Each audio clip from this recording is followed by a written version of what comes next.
Hello and welcome in, everybody. It's time for a great Monday morning in the SCL. That's what we got coming at you, of course. I'm Aggro, joined by Anatoly. We're kicking off today, as we usually do, with PS4 Europe, and we've got Bedtimes calling up against VGSGods today. Two teams that are in the bottom of the standings can't make it towards the MSI, but it's still about practice and repetition, trying to prepare yourself for the next phase. Absolutely. I mean, this is your time where you have to start to get that teamwork rolling. As you mentioned, they aren't going to be making it to MSI anymore, but still have that opportunity to continue to improve and hope that they can get better down the line. And I want to start with talking about Bedtimes calling, because they're in the third place right now, so slightly favored just by way of their seeding alone. But for me, it's really been SARPEII in the jungle that's been the difference maker when they are looking good. Season 6, there's been so much action and attention towards that jungle position. Doesn't matter what league it is, console, no different. SARPEII needs to be setting the pace, needs to make sure that him and his guardian, Scott Burrows, gets off to a good start, whether they start in solo lane or in the duo lane. Between these two teams, a little bit of back and forth action. Weeks number 2 and 4 went the way of Bedtimes calling. Week number 8, however, went for VGS. So both teams have shown the capability to beat the other. I also think that overall, we've seen a lot of stuff from Kana in the solo lane. That's been a big part for them. And I wonder what's going on with the Dragon King, because when he subbed in, he was looking really, really good for them. Today, it's going back to Scott Bros, who also has some moments looking pretty strong. But I do think that Bedtimes calling is one of those teams that looks really good at times and then suffers from some of those bad mistakes, not playing the map properly, some bad mechanical moments, and then they end up losing games where I think they could have won. It could just be still trying to figure out their identity. In week number 10 of the first phase, they're not going to get into the MSI, but they still have plenty of time to figure out that identity, figure out what Guardian they want to use long-term, figure out their opening strategies. And against VGSGods today, this could be a very dynamic strategy between both teams, kind of experimenting. Now, on the other end for VGSGods, they're kind of known for their aggression in the mid lane. At least that's the first thing that comes to mind for me, particularly Claw Legend in the way that he likes to play gods like Uller and really go in pretty consistently. That's right. Whether he plays middle or jungle from time to time, swapping those roles, he's been the star player that we've made highlight plays. He really likes to mix it up with the best of them, almost showing reminiscence of Chapo in the console world. Yeah, definitely that over-aggression is something that you can kind of chalk up, I think, in that mid lane for Claw Legend. Marky Sparky over here in the duo lane has had some pretty good moments of his own. I think that VGSGods is a team that kind of like you were saying on the other side for Bedtimes calling, needs to find their identity. It's a little bit closer, I think, for them. They just need to actually follow up on that early game aggression that I think that they usually synergize pretty well with. And it's also going to be important for Tier Toxic in that solo lane to figure out what opening strategy they want to run with. If it's going to be the jungler getting off to a good start, or in that solo lane, the draft is going to be important for both of these teams today. It's going to be a lot of fun. These two definitely going to be some fireworks, some sparks flying, even outside of that duo lane where Marky Sparky is. The early game aggression is something that I'm looking forward to, and we'll see if the picks and bans reflect that as we're ready for game number 1 between Bedtimes calling and VGSGods. The Uller is something that gets heavily prioritized on PS4. I think the other one that still stands out to me is how much they seem to love Hun Bats. I mean, yes, every jungler seems to have that as a premier god in their god pool. Fear no evil going up to 2 seconds once you max out that ability. It's such a long CC. It even disrupts Tier's passive. Like, as long as you can catch them dead spot on in the middle. So catching people against the wall is going to make their life a living hell. So against mid players that don't have natural escapes, they're going to have to watch out for the Hun Bats. And it was the first ban here by Bedtimes calling. King Arthur banned away by VGSGods on the other side. And surprisingly enough, Bedtimes calling banned Merlin in that first pick position. Usually that feels like a guaranteed ban against you if you're in the first pick slot. Bedtimes calling must be uncomfortable with the selection. That's the only thought I have. Unless they're trying to prioritize a different mid lane, or maybe a Poseidon could be the go-to, look for cripples to really shut down what VGS is trying to bring to the table. I'm almost surprised to even see Arthur or Merlin bans, knowing that this is the experimental phase for both of these teams not making the MSI. Yeah, that's true. I mean, winning isn't necessarily the most important thing now. It's just improving. So you can improve by losing just as much if winning, if not more. So I don't disagree with you that maybe leave open some of those gods and see if you can handle them at a competitive level, but not this time, however. Erlang Shen, the first selection here by Bedtimes calling, and VGSGods answer with the Jormungandr and the Hachiman. Yorm is one of those gods that's seeing a ton of play in the console scene and in the minor league scene, but a little bit less in the pro league. It's still up in the air of what role you kind of stick this Jormungandr, if it's the support or the solo lanes. Some people like it in the mid, obviously, Zero specifically. Sure. But I think that it's still a great frontliner at the end of the day with a lot of space control. Just being able to body block basic attacks is something so small and not really looked highly upon. But I think Jormungandr does it almost best with his hitbox. Absolutely, biggest god in the game, and feels like you can never get around him if he wants to get in your way. As Osiris and Jing, two selections here by Bedtimes calling that are very favored in the SPL. Osiris in particular, Toli, has kind of come out of nowhere. Started on Thursday with the Pittsburgh Knights set, and ever since then it's been a priority pick for just about every team. And it's not as though like we buffed him to make everyone realize like, how good Osiris is. It's just kind of the changing of the seasons. Fashion comes and goes, as does the popularity of certain gods. Osiris seeing more limelight now that once Bologna, Achilles, Arthur gets banned away, you kind of are thinking about other basic attack gods. Osiris, a great anti-hunter against double hunter compositions. Yeah, that's a great point. That tether, it just makes him so hard to kill, so tanky against hunters in particular, but certainly against mages as well. As a couple magical damage dealers banned here by VGSGods, Terra and Raidunw, whereas on the other side, Bedtimes calling split their bans down the middle. They go one jungle, one mid with the Susano and the Zhang, a god that just kind of so tanky that Osiris can't really chase him down that easily, can eventually get away, as Poseidon is a selection here for VGSGods. They've got pretty good CC, and that cripple you were mentioning earlier is going to help against Erlang and Jing. Being able to blink in and look for the triple CC as Erlang Shen, he's going to get one of those removed between that cripple. Finding a mage for themselves is Bedtime calling, but not one with a lot of CC, instead having a lot of damage. No, it's the hell instead. It feels like Bedtime's calling's been watching a lot of SK games so far, as Habwa actually the last pick, so it's going to be Erlang support, Habwa jungle. How do you like these last two picks here for Bedtimes calling? I don't mind it. It's a little risky though, knowing that Hell is middle and not in the solo lane, where she has probably a safer chance of getting in the late game with more guaranteed farm, but in the mid lane up against probably a what jungle are they going? They're either going Yorm jungle or Guan Yu jungle. Yeah, you're right. It might be Guan Yu jungle. We don't have to speculate for too long because the casters are ready for game number one to kick us off here on Monday morning. Let's throw it over to them. Zagro, thanks Toli. Bedtimes calling versus VGSGods. It's Finch and it's Taco here on the call. And there's several questions. Where's the Guan Yu going? Will this Hell be allowed to make it to the late game? It's all out there for us to see. Well, looks like we won't have to take any more second guesses. Drizzle will be taking that Guan Yu straight into the jungle, and this is a little bit of a risk first reward type of strategy, I think, from VGSGods. I feel like if this Guan Yu can actually get maybe some kind of an early lead, whether it be from a solid solo kill early on or something, I'm not 100% certain on that, but VGSGods just have to play aggressive from the get-go. Yeah, it really feels like they realized that the Hell got locked in, and they felt like they had to pick something that could try and match her sustain in the late game, so they went with this Guan Yu. But that's an interesting school of thought. I mean, in that same slot, you could do something like maybe Odin and try and cancel out the healing, but instead they're going with this Guan Yu. I mean, he has the horse, he'll definitely still be able to make some impactful ganks, just isn't enough, Taco, though, for Drizzle to be able to keep up with maybe like a Habwa or even have more impact than another traditional jungler. The only thing I'm super certain of, Finch, is that Drizzle definitely needs his side lanes to not succumb to heavy amounts of pressure if he wants any sort of gank potential whatsoever to try and get this Guan Yu rolling. But Hacky and Sparky have done a decent job holding their own, mostly just trying to focus the lane sustain, but VGSGods losing their purple buff already to an invade from Bedtimes calling duo lanes, just going to put pressure into duo.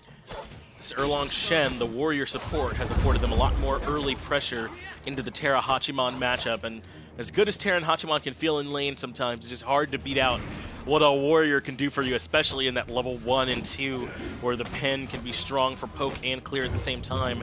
And they're continuing the aggression, forcing out the shell from Hacky, but won't be any actual lives claimed on the back end, though Scott Bros takes quite a bit of damage himself. Gotta be a little bit careful with that Erlang. It's fun in games when you're able to actually knock him up and find a couple of in-hands for the poke, but not as ideal necessarily once that Terra actually starts to come into effect with more of the roots. You can't really afford to play as aggressively with the Erlang, otherwise you won't have the escape option. Drizzle, though, is going to try and stick on top of Ollie. That's enough to force out the Aegis. but a nice heal tops him up, even with the Whirlpool there, and they actually send Drizzle back now incredibly low on mana and HP. I don't even know if Drizzle will be able to stick around as SARPEII finds a little bit more free poke here on the TPC. They'll send Drizzle over to do those left side Harpies by himself, and he has the Assassin's Blessing, so he should get a little bit of sustain from that. But it's still just overall map control that I'm consistently seeing going more and more in favor of Bedtimes calling. Nice response, though, from Drizzle to just acknowledge the fact that the wave had already been pushed. You're better off confirming the actual global farm that's available. See if you can maybe force Bedtimes calling as well into a more awkward position. But Drizzle was a little bit low on those left Harpies, probably glad that nobody actually came over to check him. For sure, he would not have been able to stand up to the test. And that's where we see him backing, picked up the tier 2 boots, and is out of there, though Sparky takes quite a bit of poke on left-hand side. The pin into the Persistent Gust is a big combo, and it sets up First Blood. Raidunw takes down Sparky, and Bedtimes calling on the board first. I'm not even sure that Sparky used the OIIy Jitsu there. I think he did initially. I think he already tried to escape, got hit by the pin, and then after the fact was just punished for not really being able to escape. Those beats still on cooldown, which is a large part of the reason why Scott Bros continues to be so relentlessly aggressive. If a Hachiman's not going to have his relics early on, you just need a couple of turtle knockups to go your way. That's exactly right. And any kind of ranged setup is so good along with the Persistent Gust, because that was what the combo was that was so devastating. The pin into the Persistent Gust, they got good damage, then Raidunw was even able to use it to re-aggress once they recognized that Sparky had no more tools for escape, and they pick up an easy kill. You already said it, Taco, they had pressure in dual lane as it was. Now things even worse with this Jing getting a nice start with that First Blood. It really just puts more pressure onto Drizzle as this Guan jungle, because now he has to have some kind of an impact, but when oCxnnahh is having issues of his own in the solo lane up against this Jorm, it's tough for Drizzle to make a decision, I think, on which side to try and focus out first. And how effectively can he gank if he doesn't have the ultimate? This might be it for Tier Toxic. Ruined, and OCxnnahh finds yet another one, a solo kill coming out in the solo lane.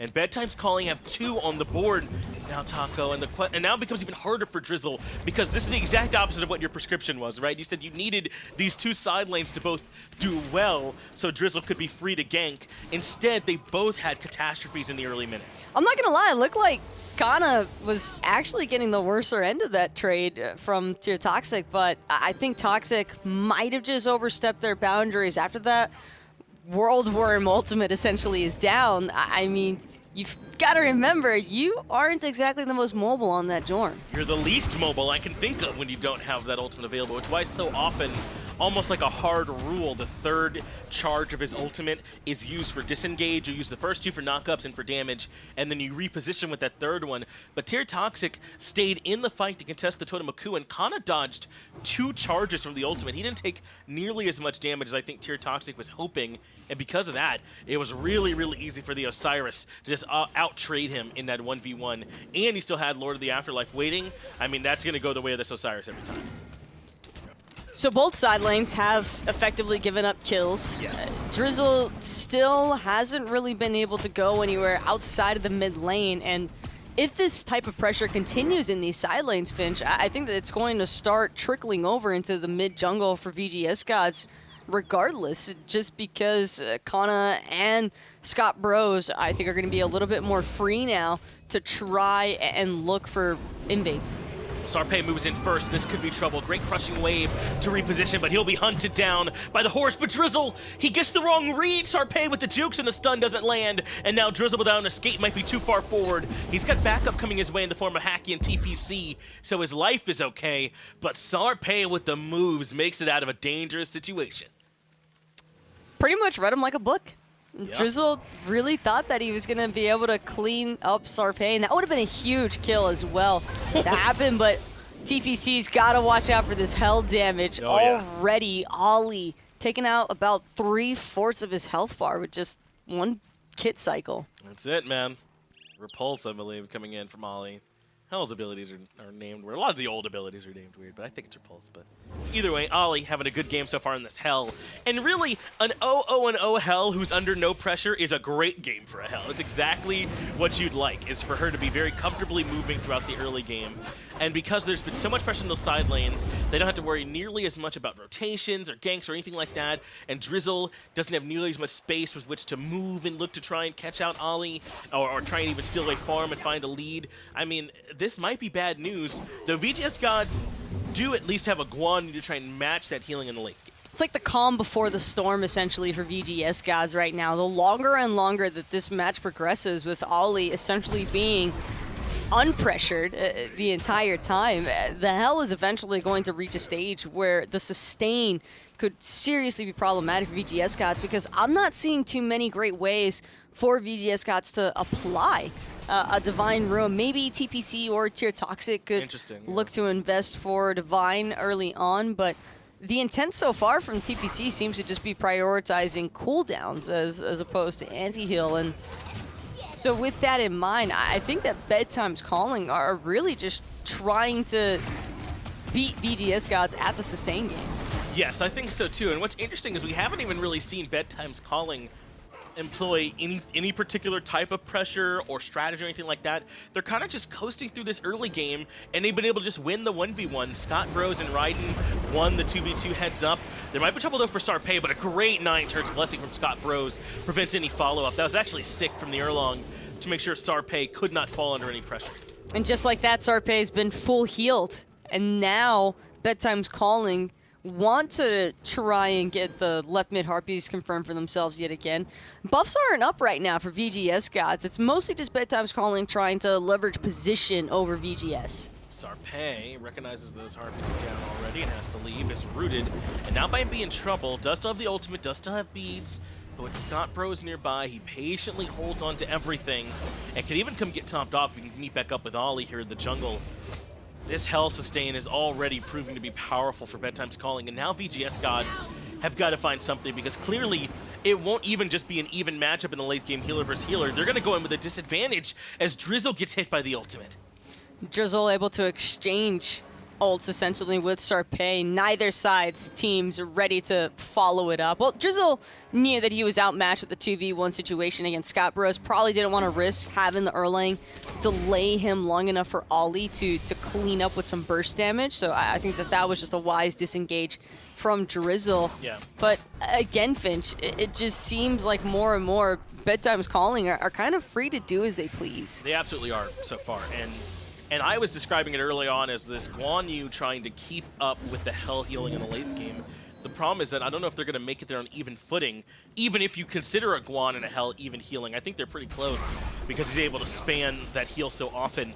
But if he comes in at a disadvantage or having to deal with a fed Hobwa doing things like this, then yeah, they're going to be in some trouble. SARPEII catches out Drizzle and he goes down. Ultimate forced out from Tier Toxic on the right-hand side, and he'll disengage as well. But I mean, look at the Guan Yu. He's gone Jotun's Boots. I imagine something like a Blackhorn Hammer might be coming in next, but he's really not all that tanky. He's just taking regular amounts of damage. Well, he's opted to go a damage route. TPC probably going to meet the same fate as the other side as he heads on back to base. SARPEII's burst damage just way too much right now for VGSGods. Marky, Sparky, and Hacky could be in some trouble as well. They're just trying to make it to the safety of their T2 tower. It was a good job finding the root on the multiple members. Marky goes back in with the mounted archery, but now he doesn't have that safety. But this could be good, though. Drizzle rotating on the backside with his own ultimate available, but blinks into the persistent gust. That slows down the disengage. The cleanse a little bit too early, and Drizzle finds the first kill for VGSGods, though they immediately respond back. That's 2 for 1 in favor of Bedtimes Calling. And at what cost for Drizzle? He just came back out of base. Sure, he found a kill before he had to be forcefully sent back to it, but either way, Finch, 2 really quick deaths back-to-back is going to slow down any sort of an early game that Drizzle might have had going for himself. And now SARPEII also getting credit for the assist onto that Guan kill, so it's not like he goes down for nothing. It just seems like more and more Bedtimes Calling are starting the snowball potential. They absolutely are. And even though SARPEII fell, and so Drizzle won't be any further behind him, falling twice in a row means he is more behind the map, so to speak. Everyone else on the map who's been able to continue to farm. I mean, he's level 10, coming in lower than oCxnnahh, coming in lower than the Jing when he ganks him. That's going to make his life a lot harder as Kana looks for the blue buff invade. Can't find it, but seems to be A-OK in the 1v3 so far. This Osiris doesn't seem to care very much at all about VGSGods, even avoids the ultimate with the Lord of the Afterlife and finds the kill in the 1v3. And now it's going to be Hacky's job to try and slow down this Osiris, but there's just no way for this Terra to control him. SARPEII and Scott Bros have also come as reinforcements for Bedtimes calling. Drizzle's going to try and ult away on the Guan Yu. Same for Tier Toxic with the Jorm, but not everyone can escape, and Tier Toxic's going to be claimed. I promised SARPEII was near death a moment ago, but the healing coming through from oCxnnahh was insane. He also has the band crops, so he was able to sustain a bit off those camps as well. And this points out what you were mentioning earlier on, which is that the anti-heal has to come through even sooner. I know it's early, I know it's tough to try and build it this soon, but I mean, 40% cooldown for TPC, is that as important as maybe rushing an early Divine or something to slow down oCxnnahh and SARPEII and the sustain they've got? Look, there are very few healer-based compositions where I think you can naturally just look at them and decide, okay, I have to rush some form of anti-heal here. Hell is 100% one of those types of healers. You can't afford that burst damage is just unreal as well. Drizzle is just being ripped apart like paper. This Guan Yu really has not worked so far. And I said earlier on in the game that I didn't feel as though Bedtimes calling had even been forced to employ a particular strategy yet. And I still think that's true. Right now, this is just them recognizing they've got the lead. TPC had the Kraken, but it don't matter. Scott Bros shrugs it off. He's got an Oni Hunter's garb to keep him looking plenty tanky. And they're going to move right back towards the gold Fear after finding a pick in the jungle. I don't see how VGSGods can stop this. This has been a true runaway snowball barreling down the hills, and VGSGods just don't have an answer. Well, Marky Sparky tried to be the solution for VGSGods, but that Heavenly Banner's just going to be too little too late. Respected the mounted archery just to try and see what damage he could apply there. I think we all knew Marky Sparky was dead the moment he tried to contest. And this is the reason why Divine Ruin might have been better than this cooldown anyway. I mean, he did nothing to Scott Bros with that Kraken this early on. I mean, some pen wouldn't have hurt. I definitely understand why you want to have these abilities up more often, but they just fell behind way too early. It's hard to think even with all these spam taunts coming out from oCxnnahh, but he's earned it. This hell through the early game has been dominant. Drizzle can't even make his way to the back line to find a stun and has to retreat. The Whirlpool just isn't enough to slow down oCxnnahh with the hell having the cleanse to immune that. And not only that, but the damage is just... It's the thought that counts, Drizzle. Yeah, unfortunately he'll have to do all his thinking in the base. Enjoy some of that fountain, my man, as oCxnnahh has really put in a work. 4-0-2 on this hell, third in the game in terms of player damage. And looks like a Breastplate of Valor now finished, so any chance Drizzle had to kill her has now been all but removed at this point, Taco. I mean, it's already too late. And we're only 15 minutes into the game, and it's already too late. This just happened so quickly to VGSGods. It's too bad. I'm just wondering if maybe this is the beginning of Tier Toxic or Hacky trying to rush into the Pestilence, but it looks like it, yeah. I just don't think that even a Pestilence is going to be nearly enough to try and compensate for the amount of sustain that Bedtimes calling already have in place with oCxnnahh alone. You saw them even considering the surrender vote, Taco. And at a certain point, I kind of understand what they're saying. I mean, I don't know how you slow this hell down. oCxnnahh has been on a warpath, and he's not alone. SARPEII's had an excellent early game so far. And that's another question. You know, whether or not anti-heal or anything like that should have been built is one thing, as the surrender vote does go through, and VGSGods scoops. But they also didn't have anyone who was nearly as strong in that early to mid game as the Habwa was in the jungle for SARPEII. I think there was just already too much of a disparity in terms of experience and gold for VGSGods to reasonably come back into this one. As a team, to make the decision to surrender is never an easy one. I can assure you guys at home of that. But I think that it was fairly justified here, because in a best-of-3 series, I think VGSGods probably can recognize where they went wrong in Game 1, and they're better off just trying to get the hard reset early on instead of frustrating themselves further. Yeah, I think they recognized the counterplay point for that hell had already passed, and then now she's just going to get to be a hell for the rest of the game. So they went ahead and threw away the cards on that one. They said they'd come back again and try it in game number 2. Whatever it is they got to do differently, though, they got to figure it out quick. Let's get things back over to the desk. We'll let them break it down. Thank you very much, Finch and Taco. An absolute stomp here for Bedtimes calling. And you heard him talk about it a lot on the cast, Toli.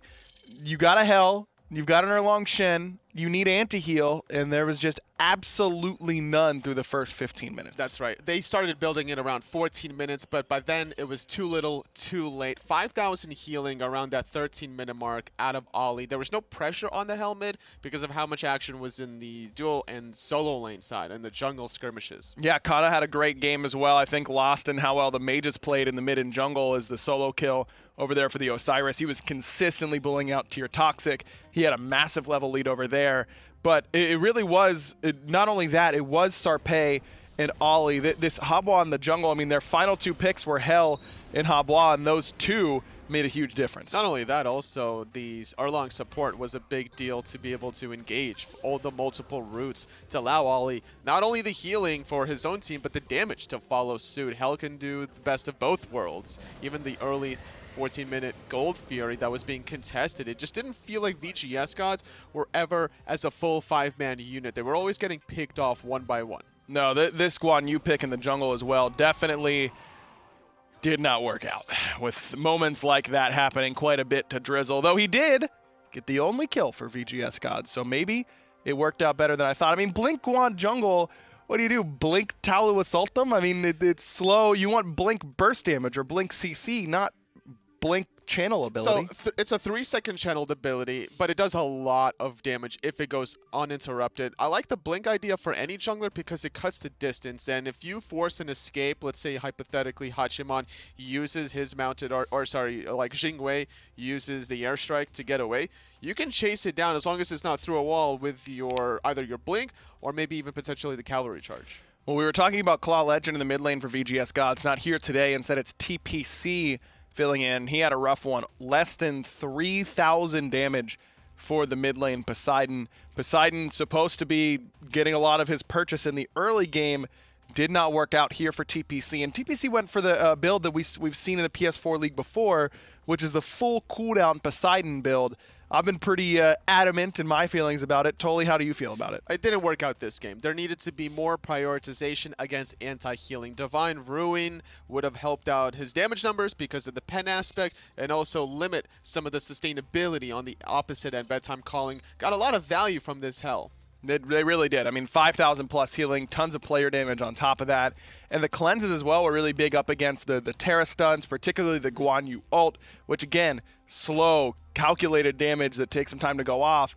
Does not do very well up against healers, especially Hell, who can cleanse away that CC that he really relies on.